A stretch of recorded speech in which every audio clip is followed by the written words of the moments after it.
Hello and welcome everyone to the third Linera coding workshop. I'm Christos, I'm a software engineer at Linera, and in the previous workshops we've been building our fungible token application, something a little bit like an ERC20 token.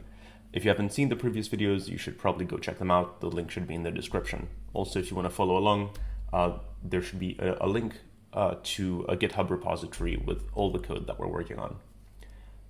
In the first workshop, we created our fungible token application, and we built the so-called transfer operation where you can transfer funds from an account on chain A to a different account on chain B.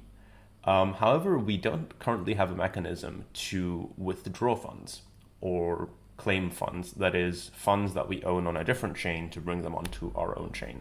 And that's what we're going to be doing today. So the first thing is we're going to be working on the claim operation to claim funds from a different chain. And the second thing is we're going to enable application calls so that other applications can call our fungible token application and use all of its functionality.